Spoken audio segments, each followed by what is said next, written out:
1 second of distraction in the harbor crowd, and a stranger's hand found her back. In the very next heartbeat, his mouth brushed hers like a storm leaning down to taste the sea.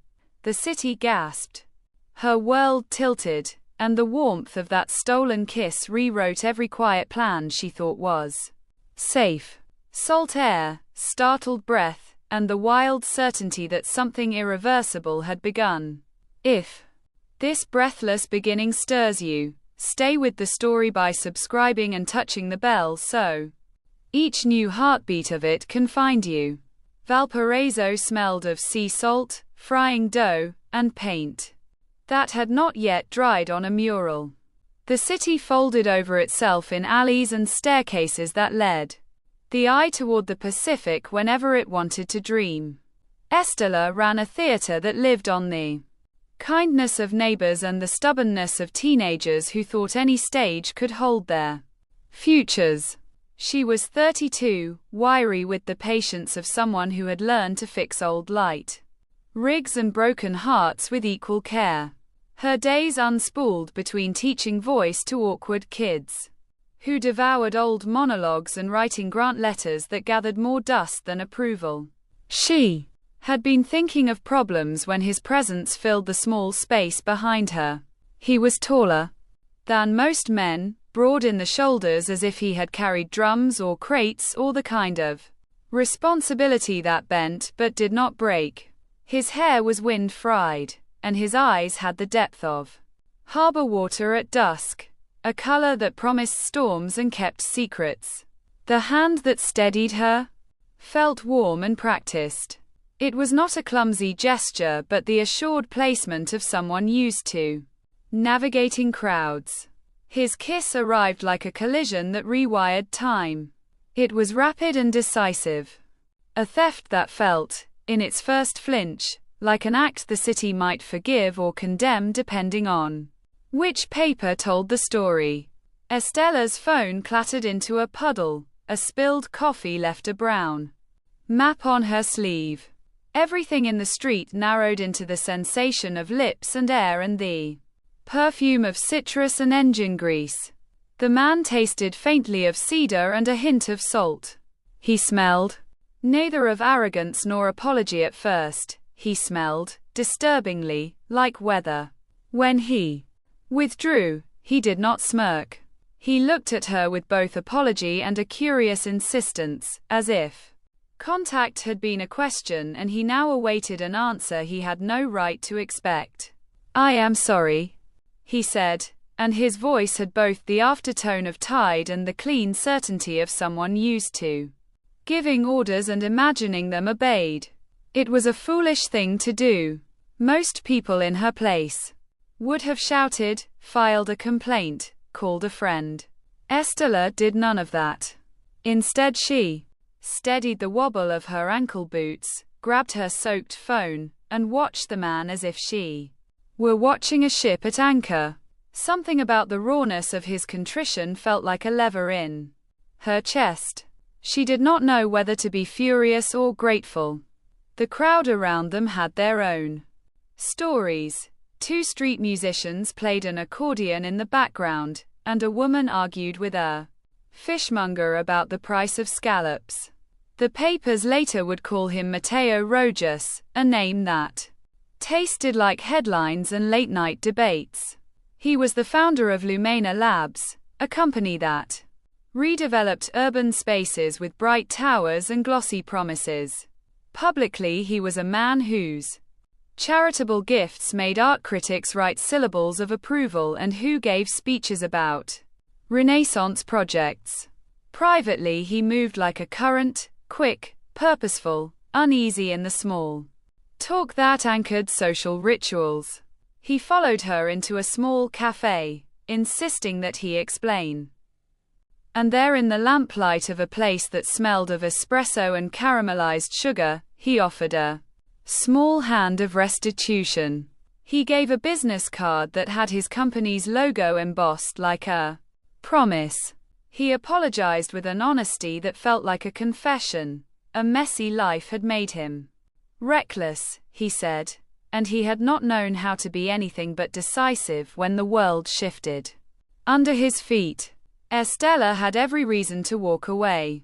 But she also had an old theater with a leaky roof, a winter heating unit that performed like a dying animal, and 7 teenagers who rehearsed scenes with more hunger than rehearsal space. Matteo's eyes lingered on the list slipped between her fingers when he suggested he could help, not with his usual showy philanthropy but in a way that could actually keep a roof from leaking. She felt the tilt of a moral compass slip. 3 days later he returned, not with cameras or speeches but with blueprints and a polite insistence. "Will you let me help rebuild this place properly?" he asked. He proposed a public arrangement that would look like a courting of the arts on paper, staged photos to show community engagement, a public sponsorship timeline, a formal partnership announcement. It would be, on the surface, a simple relationship between benefactor and beneficiary. But he also suggested they make the gestures look like affection for the cameras. A staged relationship, he proposed. 6 weeks. Enough to placate investors who wanted to see him settle down, in the polite gossip column. Estella read his offer as if it came in a foreign language. Her theater needed more than promises. It needed scaffolding, heat, a persistent paycheck for a part-time stage manager, and an upgrade of the lighting rig so kids could perform without fear of tripping on wires. The contract they wrote in a small, unlikely office had clauses that read like careful safety nets: consent, boundaries, public behavior limitations, and a clause that allowed immediate termination if either party felt used. Estella demanded it be in writing and insisted on language that carried both teeth and tenderness. Then they began what both of them called the rehearsal, not for plays but for lives. They learned a choreography of public gestures, the staged coffee dates at particular cafes, the arm-in-arm walks along the harbor wall where photographers were likely to wait, the dinners that were intentionally visible from the windows of gossip columns. The city watched and fed on the story. Matteo's public image smoothed, investors smiled, and the theater's heating unit finally hummed like a small engine breathing again. At first, the affection was an exercise in mimicry. They perfected smiles for cameras and practiced the natural ease of people who had always been intimate. But life, as it often does, blurred the lines between performance and truth. Matteo began to appear at rehearsals in an apron with paint on his sleeves, laughing as teenagers corrected him on where the brushes should sit. The kids, who had once been suspicious of any man in a suit, warmed to him when he stayed to hang a backdrop or to tea and bake with them in the late evenings. His grip on a paint-stained ladder had the clumsy earnestness of someone whose hands were used to signing checks rather than washing brushes. Estella found herself watching him in the back of the theater under a single dim bulb. There he was, rolling up his sleeves, focused and mercifully fallible. He laughed easily, not because he wanted to be liked, but because the work slowed him down in ways that charm never could. In the after-hours hush, when the kids left and the boards sighed, they made small confessions that felt less like theater licenses and more like home. Matteo told her of a childhood spent in coastal towns where his father taught him to carry nets and to fix engines. He confessed embarrassing truths, times he had been cruel in boardrooms, the ache of public scrutiny, how his father was both a compass and an absence. Estella shared a quieter story. The theater had been a place built from the bones of a defunct movie house her grandmother once ran, where she learned to hush babies in the dark and to sew costumes under the glow of a single lamp. Her life had been stitched to boards and scripts. She had learned, early, to count on doors that opened for others more easily than they opened for her. There were nights when the difference between staged tenderness and actual feeling narrowed. One afternoon he took a spoon to her fork and laughed when she pushed his hand away, not with irritation but with a softness that made her chest loosen. Another night, in the theater's cramped kitchen, he brewed coffee and listened as she described a child who had once refused to speak on stage and then found a voice in a monologue about the sea. These ordinary exchanges built a slow vocabulary of care between them. But the world beyond their rehearsal was not kind. A smear surfaced about Matteo's company, accusations that Lumena Labs had overridden environmental protocols in a peripheral development reached the town square like a sour rumor. The board of directors called for damage control. Matteo's old PR advisors, experts at crafting erasures, suggested ruthless retrospectives that would protect his brand even if it meant sacrificing reputations. One advisor suggested using Estella as a symbol, a domesticated figure who would distract from the content of the allegations. The suggestion stung like a confession of doubt. Matteo refused the charade, but not before they fought so badly that the theater's newly painted walls heard them like a jury. I cannot be the kind of man who survives by stepping on people, he said in a voice that both trembled and hardened. If they want a perfect narrative, we'll give them nothing. If they want to fight, we will fight with evidence and openness, not with character assassination. The choice drew a line between them and his advisors. He trimmed his PR team and invited independent auditors to inspect their projects. He published data in a way that made boardrooms uncomfortable and activists hopeful. Estella watched him make these choices and saw something in him that refused a polished defense at the expense of truth. Rit was brave in a way that made her both fearful and proud. Then the smear reached her door. A gossip site published a thread implying that Estella had been paid to be Matteo's prop, that their arrangement was a calculated performance rather than a partnership.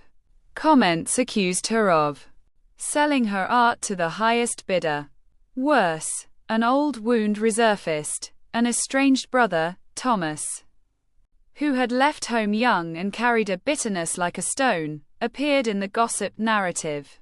Rit turned out he had been paid to sell secrets he claimed were common knowledge. A zinger of money and resentment had been cast across the theater's threshold. Reporters knocked on the kids' parents' doors. The teenagers found whispers trailing them home. The smear was a test that struck at Estella's sense of dignity. She had always believed that the work mattered more than her name.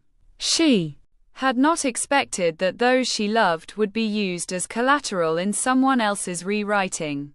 The board of the theater circulated a message urging calm, but the message read like a diplomat's compromise. Matteo, furious and ashamed, came to the theater that night with a small army of legal papers and an open apology. I did not know, he told her, standing in the wings while a winter wind entered through the building's cracks. I should have protected you better. I failed. His hands trembled as he lifted an envelope with the name of a journalist he trusted and offered to remove her from public scrutiny, to quiet the gossip. Estella refused the silence. If you pay them to be quiet, she said, you become part of the same industry that uses people for headlines. I will not be brought down by secrecy. She could have walked away. The theater could have closed its doors. The easy answer would have been a private settlement and a quiet departure. But Estella remembered why she had kept the stage, for voices that could not afford to be muted. She sat Matteo down under the solitary bulb and read him a list: transparency, community oversight, written accountability. It was not a negotiation about theatrics but about future power. Her stand forced Matteo to choose not only between saving a reputation and protecting an institution but also between the man he had been and the man he hoped to become. He chose the theater. He publicly named the smear's source, published his company's audits, and insisted that his philanthropic funds be administered through an independent council that included neighborhood representatives. He insisted his company accept third-party oversight. His board griped, investors shifted in their seats, but Matteo accepted the cost. In the days that followed, a figure appeared in the theater's doorway who changed the course of their fight.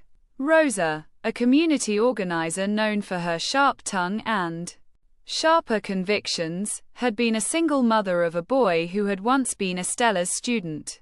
Her son, having found a voice on Estella's stage, later struggled with the kind of systems that Matteo's company had been accused of perpetuating. Rosa's arrival was not theatrical. She did not come with applause. She came with a pointed question. Could anyone actually do good without accepting that the system they benefited from was flawed?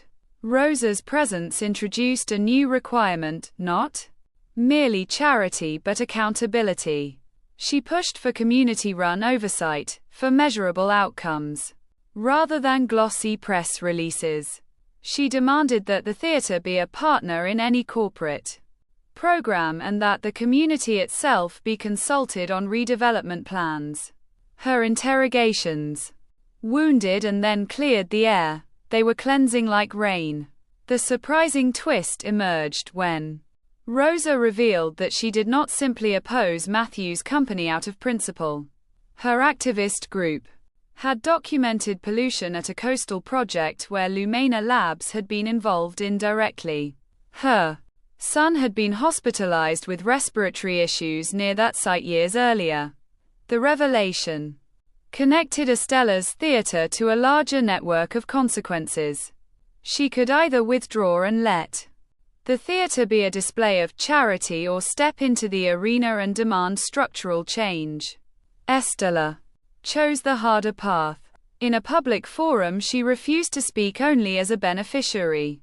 She demanded reparations and long-term commitments, an independent environmental review, health clinics funded for affected neighborhoods, and community representation on redevelopment boards.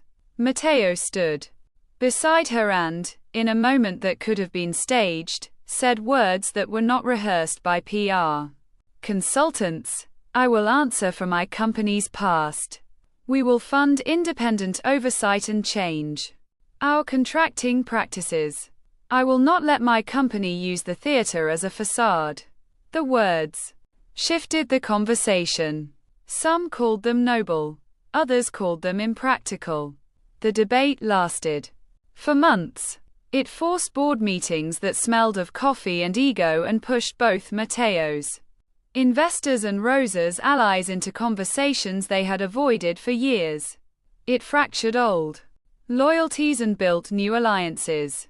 The theater's youth performed benefit nights where proceeds funded health screenings. Matteo allowed his company's data to become public and independent. Auditors pronounced a plan for remediation. Their love, if one could call it that, grew in their unlikeliest ways. It was not smooth. It held jagged edges where expectations clashed. They argued about tone and pace, about the right amount of public confession and the need for private repair. Once, after an argument about a donor gala that felt like a return to artifice, Matteo took Estella to the harbor at dawn and showed her the list of contractors he had cut ties with, the new community oversight charter, and a letter he had written to his board. I cut them out because our trust is less important than doing what is right, he said, teeth clenched. Estella softened. It was not that the list was impressive, it was that he had done what he had once refused to. Small Moments cemented them. He learned the names of the teens and remembered who smoked because they liked the taste and who hummed when they were nervous. Estella learned how to read his moods in the pattern of his hands, which she sometimes massaged when he fell asleep on the theater's faded sofa. The intimacy they cultivated was domestic, shared tea at midnight while they wrote grant proposals. His clumsy attempts to mend a broken spotlight, her fingers finding his in the dark when a reporter shouted a question through the theater's door. They never rushed. The contract remained as a reminder of wary beginnings, clauses that read like a promise to keep one another whole. When the tabloids later tried to paint Estella as a calculating partner, the theater community came to her defense. Parents wrote op-eds about how Matteo had helped their children's after-school programs. Teens who had learned to speak found sentences that mattered and used them. A year after the first kiss, on a night when the fog rolled low like a blanket, the theater premiered a play written by the troupe about a city that learned to talk to itself again. The set was made from reclaimed wood and painted by hands that had once been reckless with graffiti. On opening night, the audience filled the creaking chairs and the actors moved with the clear pride of survivors. Estella walked onto the stage and, without a formal speech, thanked everyone who had helped. Matteo stood near the back, not in the front row where people could point, but behind the soundboard where he had once learned to listen. After the curtain call, when applause still vibrated like a crowd of small waves, Matteo found Estella in the dark corridor behind the stage. He touched her face with a reverence that seemed to have grown out of months of small practice. "Do you think we did the right thing?" he asked, as if the world were a ledger and their lives were entries subject to audit. She looked at him as if the answer were not binary. "We did the only honest thing we could," she said. "We chose truth when lies were prettier." They kissed then, slow and weathered, tasting more of familiarity and less of theft. The kiss was not a climax but part of a long damnation and redemption. Not everything fixed, but enough mended to move forward. The teens, packing equipment, watched them with a mixture of amusement and the private hope of their own discoveries. There were hard times. Matteo's company faced legal suits that bled cash and attention. Rosa's group had to fight long hearings to secure the environmental remediation they wanted. Estella bore the strain of being both a public figure and a caretaker for a theater that always had more needs than resources. She felt, sometimes, like an actress too close to a role. She worried that the work of repair would take too much from her hands to give to anyone else. There were nights of silence that made them both feel unsteady. But there were also miracles that arrived in the small margin between tasks. A letter from a parent whose child had found confidence in a monologue. A teenager who finally performed a soliloquy without trembling. The smell of roasted peppers on a cool night as the community shared a dinner in the theater's courtyard. Matteo and Estella learned to listen to one another in ways that were not elegant but were, in the end, effective. When Matteo felt the itch of old habits, the call of an easy PR victory, Estella reminded him of the names of the kids whose subsidies his company had funded. When Estella felt the tremor of imposter syndrome, Matteo would set down his briefcase and sit with her in the darkness as they mended a rip in a costume. Their relationship changed the theater and the company, and slowly it influenced the neighborhood. A community council was formed that included artists, activists, and company representatives.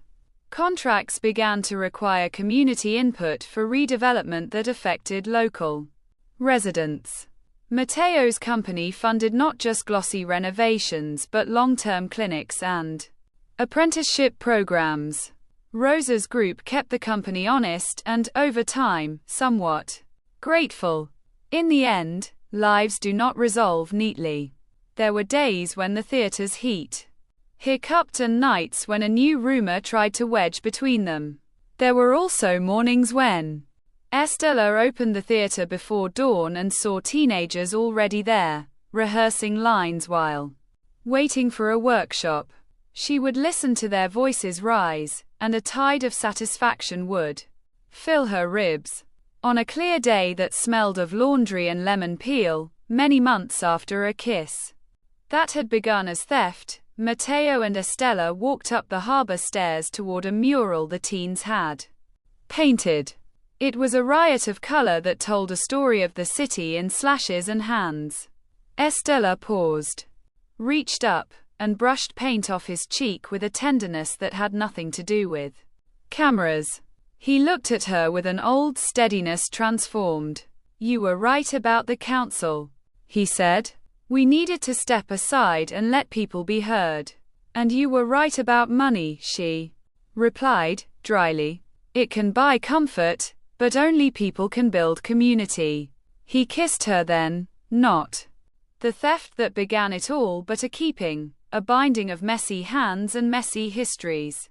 When they drew apart, there was no applause, no photograph, only the sound of teens laughing and the sea breathing against the docks.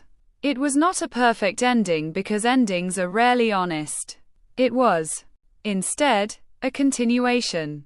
For Estella, the single second of distraction in a crowded place had become an entire life. For Matteo, the stolen impulse had become a slow apprenticeship in humility.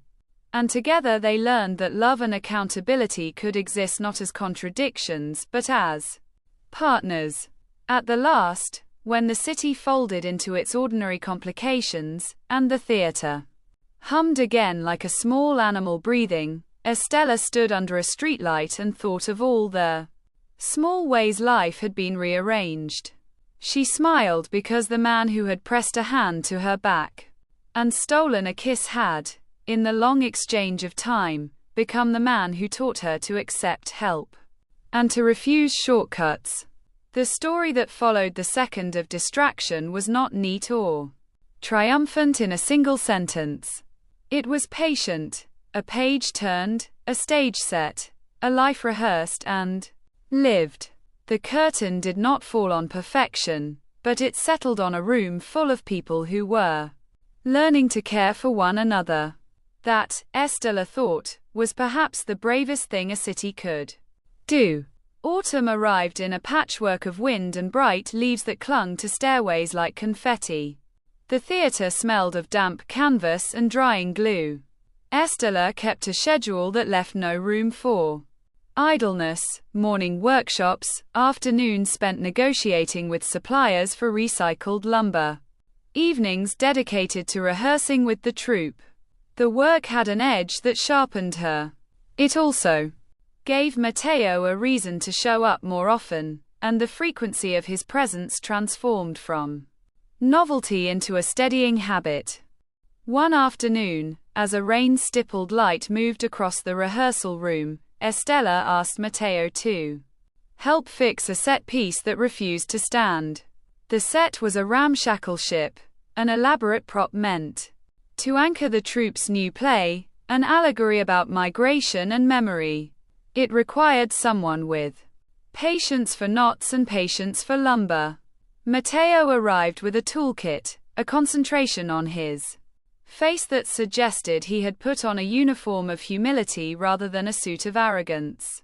"You have a knack for this," Estella said as he measured a board twice and then cut it with a handsaw he had not used since childhood. "My father taught me to measure 3 times and cut once," he answered. "He also taught me that if you take care of the small things, the large ones tend to sort themselves out." They worked in the close heat of labor, their shoulders brushing while they passed screws and sandpaper. The silence between them was not empty. It was full of the kind of companionable silence that people who have weathered storms trust. When the piece was finally clamped into place, Matteo wiped his hands on his jeans and looked at the imperfect ship. "It will hold," he said, and the certainty in his voice had less to do with the wood and more to do with the act of having built something together. Rehearsals progressed into nights of patience. Estella taught the troupe to listen to one another with a focus that surprised even the most impatient teenagers. She would tell them stories about the old movie house where the theater had once been a place of escapism and learning. "We inherit stages the way we inherit stories," she said. "If we don't protect them, someone else will decide what gets told." The teenagers were not merely students, they were small, luminous engines of chaos and wonder. Lucia, a lanky girl with a voice that could crack an auditorium open, hugged Estella one evening with paint under her nails. "I want to fight for this place," Lucia said. "It is ours." Estella felt the warmth of responsibility like a glove she had been handed. Meanwhile, Matthias, Matteo's elder cousin and a man once skeptical of art's value, became a quiet ally. He sulked at first during the town hall meetings, but when he watched the troupe perform a rough scene about the sea, he frowned, then nodded. "There is truth here," he admitted to Matteo over a beer. "Stop trying to make everything tidy. Let it be messy." The bridge between the two men widened as they found common ground. Matteo invited Matthias to sit on a small oversight committee, not because it mollified critics but because he had begun to understand that respectful listening required diverse ears. Matthias, who once measured success by profit, began to measure it by the laughter he heard when teenagers returned for another rehearsal. Thomas, Estella's brother, did not arrive with a dramatic confrontation. His presence was quieter, and therefore more dangerous. He wandered into the theater one afternoon like a man searching for a place he had not known he missed. His eyes were older and more hollow than they had been in the photographs Estella had kept. When they spoke, the conversation felt clogged with past debts. "Why did you stay?" Thomas asked, his voice small. Estella looked at him as if his question were a riddle. "I had nowhere else to be the way I am," she said.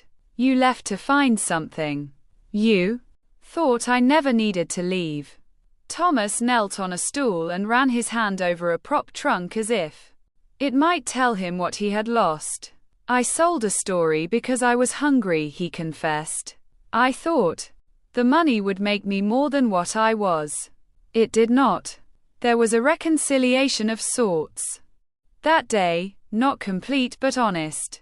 Estella listened to him without shame, and he listened to her without the old arrogance that had defined him.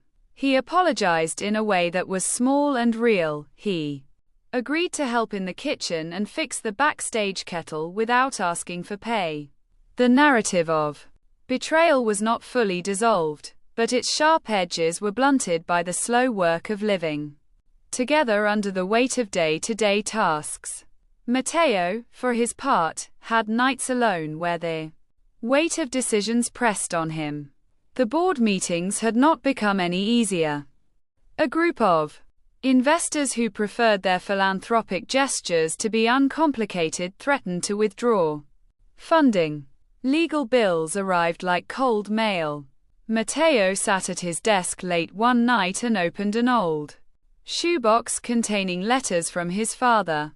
The letters spoke of fishing nets, of the smell of diesel, and of a man who had taught Matteo the value of steady hands. In the quiet, Matteo wrote a long letter to his board explaining his stance. He did not ask for approval. He asked for courage. The play the troupe prepared was not merely a performance. It was a proving ground. The teens poured themselves into characters that were older than their years.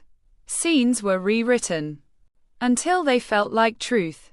A pastoral monologue about leaving a home was extended into a collective soundscape where the chorus hummed the sea's names. Costumes were patched with donated fabric. The set design involved reclaimed doors and chipped furniture. The final act involved a scene where the audience was asked to stand and walk a few steps, echoing the characters' journeys into unknown futures. It was risky and intimate, and, in the end, entirely their own. A key rehearsal night turned into a test for Matteo and Estella's trust. A reporter known for inflammatory headlines tried to enter the theater with a camera. The troupe froze. Estella's first instinct was to tell him to leave. Matteo stepped forward and, politely and plainly, refused the intrusion. The encounter turned into a negotiation. Words like transparency, consent, and boundaries were exchanged. The reporter left with nothing but a quote he could not easily twist. The team celebrated with stale croissants and chai at midnight. Small victories began to warm the air. The legal hearings were slower and tougher than anyone expected. Matteo's company faced a suit from an environmental group alleging negligence in a project that had been under subcontract by a developer partner. Evidence was messy and combed with lawyers' hands. Matteo testified, not like a man deflecting blame, but like a man trying to account for a past he had not fully understood. He spoke plainly about the mistakes, the broken oversight, and the reforms he intended to implement. When he left the courthouse, the cameras did not shout for heroics. They crowded like curious gulls. Estella stood on the courthouse steps with a small group of supporters who had brought flowers. She felt, for the first time in months, that public life had settled into something like accountability. The months blurred into a cycle of work and small celebrations. They staged benefit concerts where local bands played for the kids, and community dinners where neighbors brought food from their cultures. In one such dinner, a woman passed around a bowl of fish stew that tasted like the harbor and told a story about refugee grandmothers who sang lullabies in 3 languages. The theater's courtyard became a small festival of language and scent. Matteo, once uncomfortable at communal events, now laughed with neighbors and learned names he had not bothered to memorize before. Their physical intimacy continued to be slow burning. On an evening after a torrential storm, the theater's basement flooded slightly and the smell of wet wood rose like in old memory. They stayed behind to dry scripts and mend soaked costumes.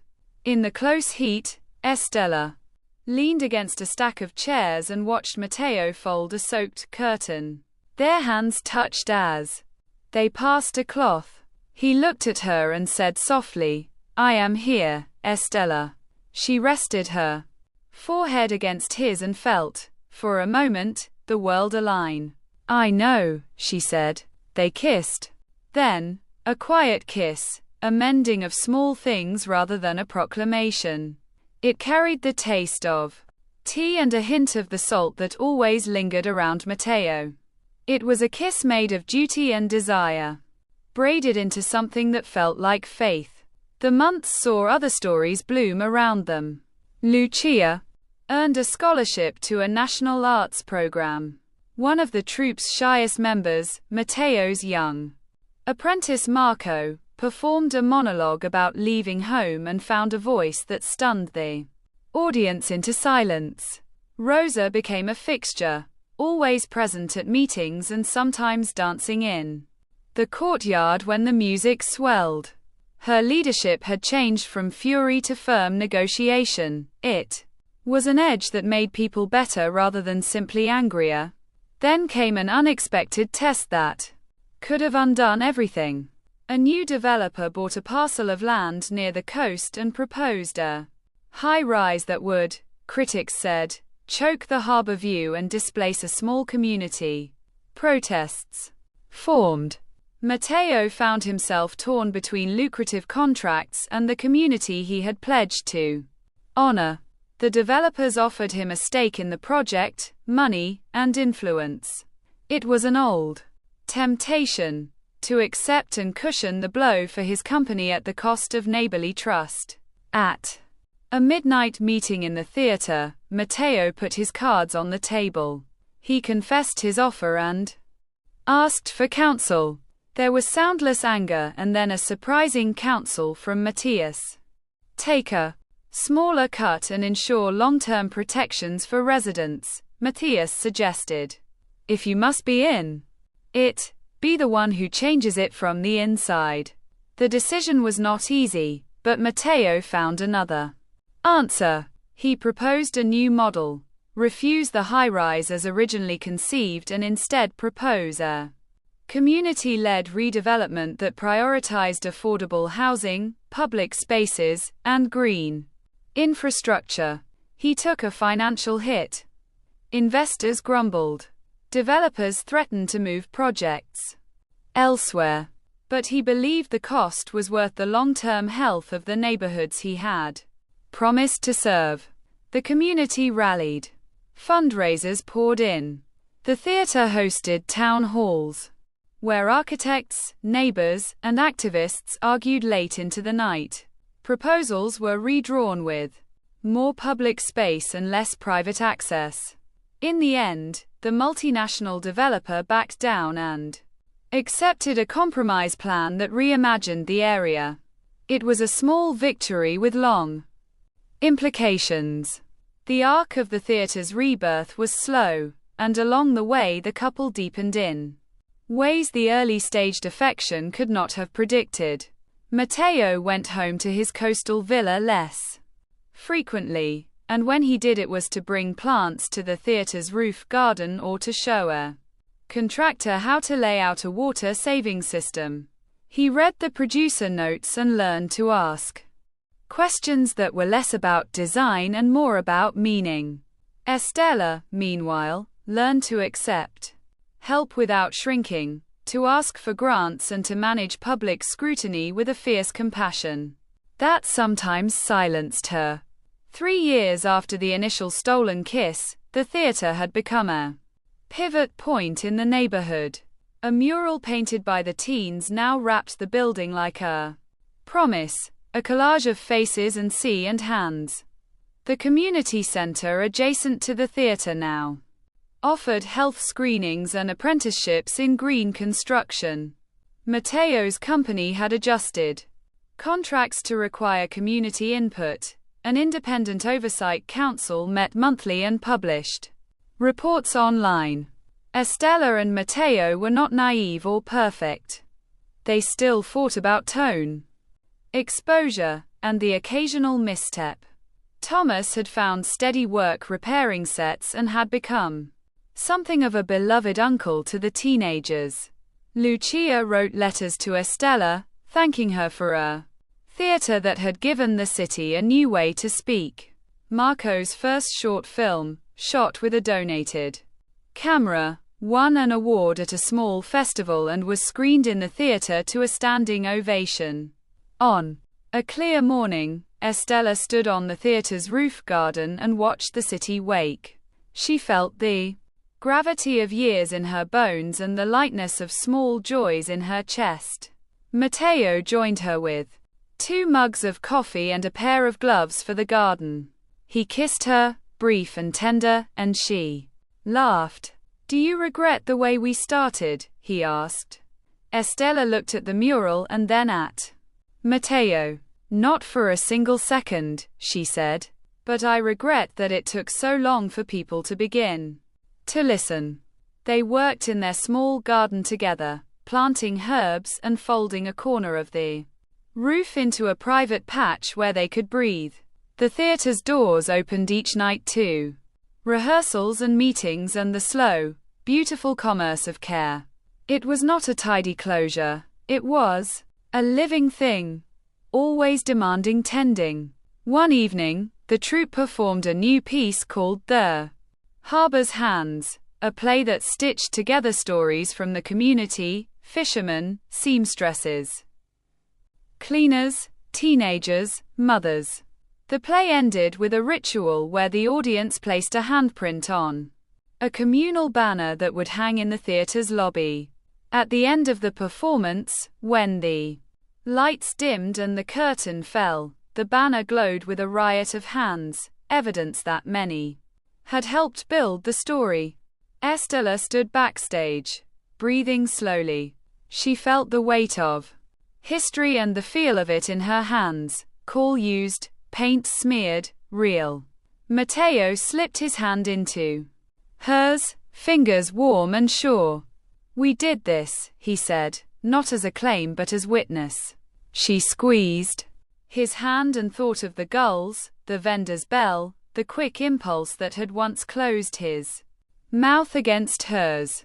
That first second of distraction had been a theft, messy and sudden, but what unfolded after had been created by 1,000 small decisions. They had chosen transparency over secrecy, listening over spin, repair over denial. The story remained imperfect, as all true stories are. But when Estella looked around at the faces in the lobby, at the mural, at the busy hands that had painted, hammered, and sewn, she felt something akin to peace. It was not a final note, but the beginning of many small, necessary acts.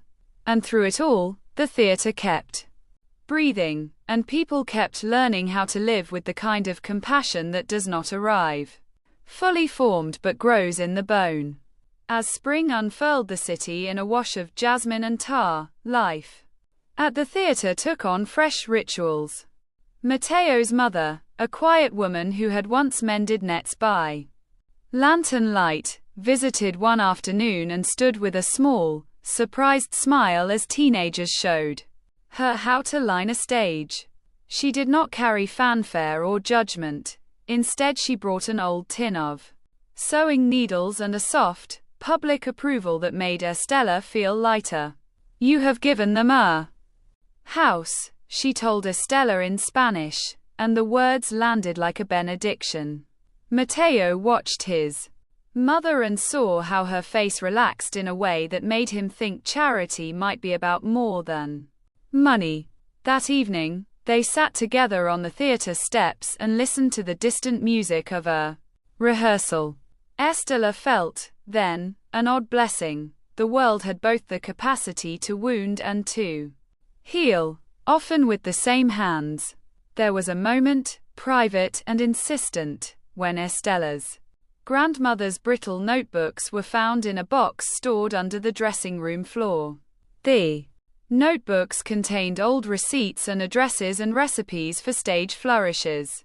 Estella read them by lamplight, imagining her grandmother stitching costumes by hand and whispering lines to sleeping actors.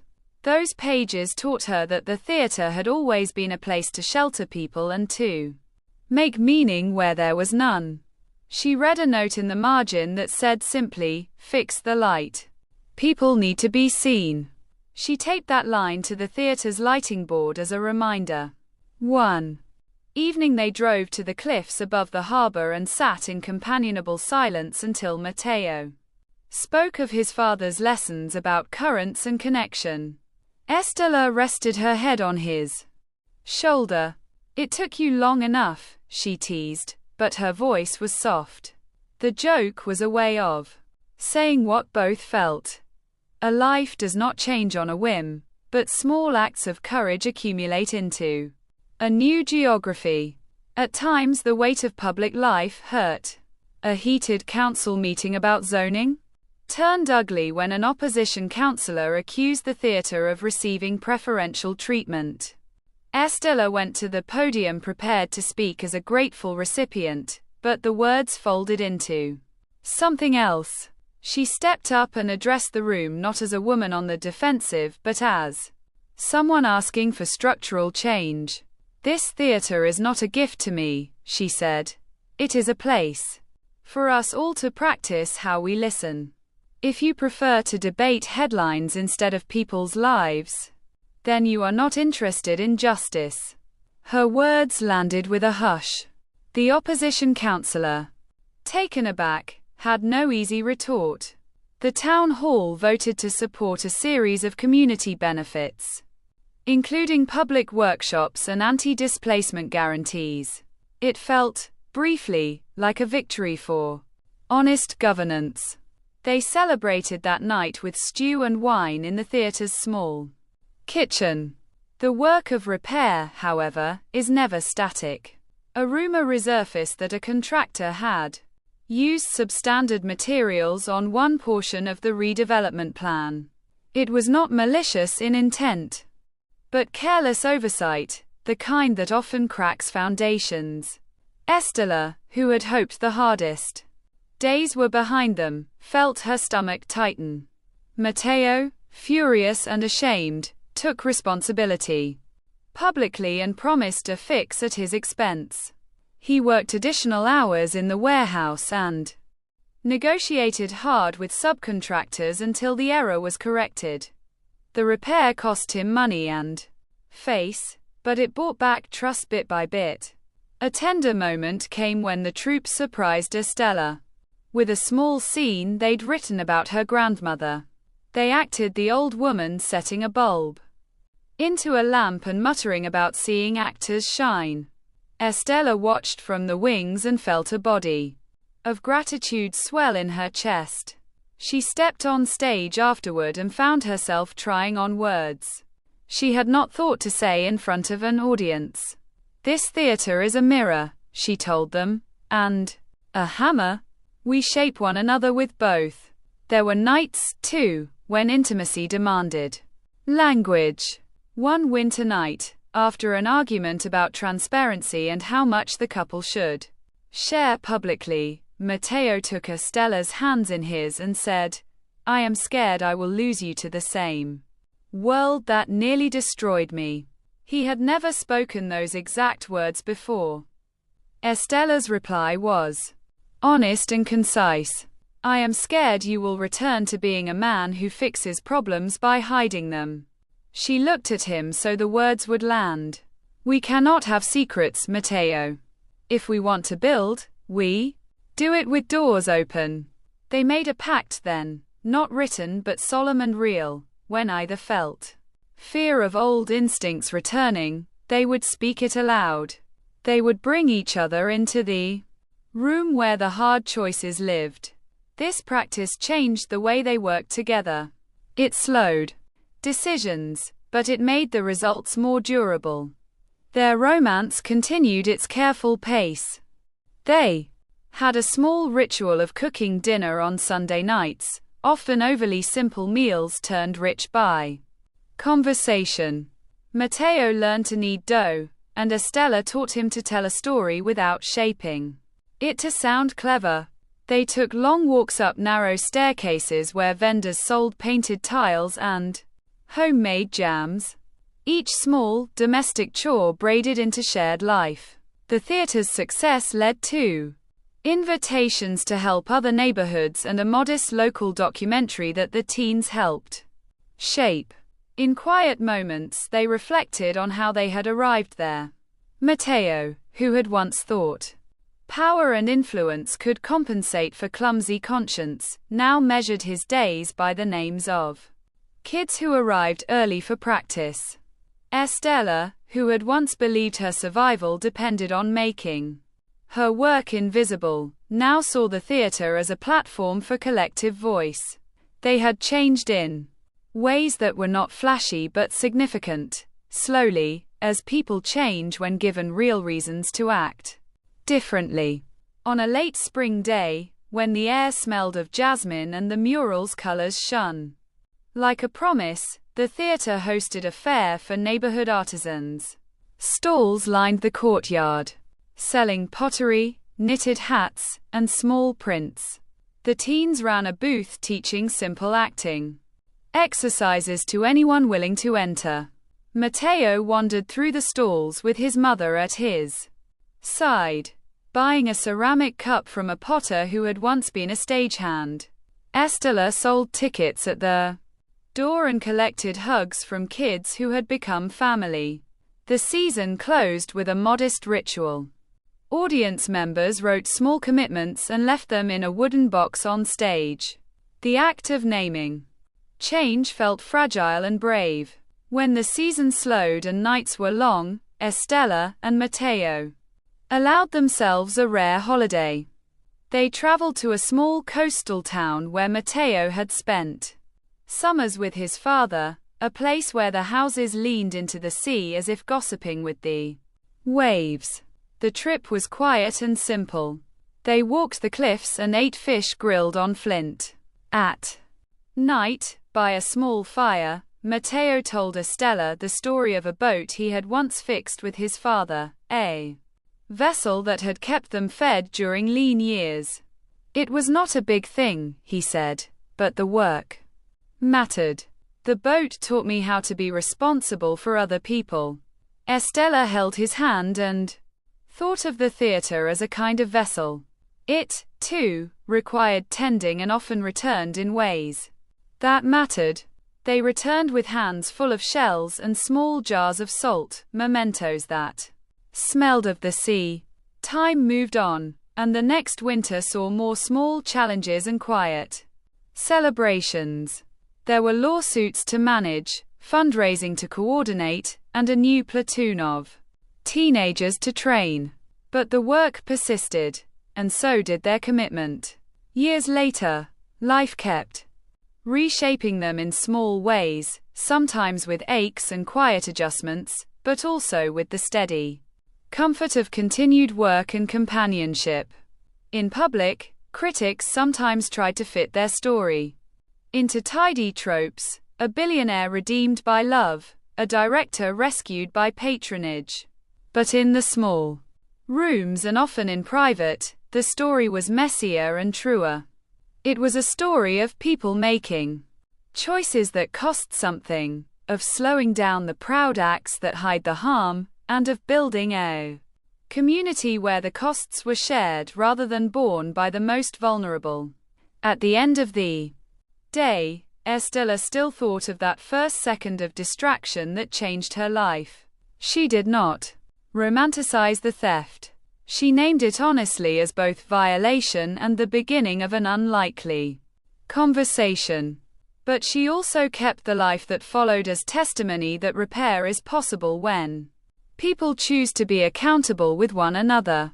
She would often tell the troupe, as they wiped paint from their hands and hung lights, "If you ever feel used, tell me. If you ever feel small, tell me. We will fix it together." And they did.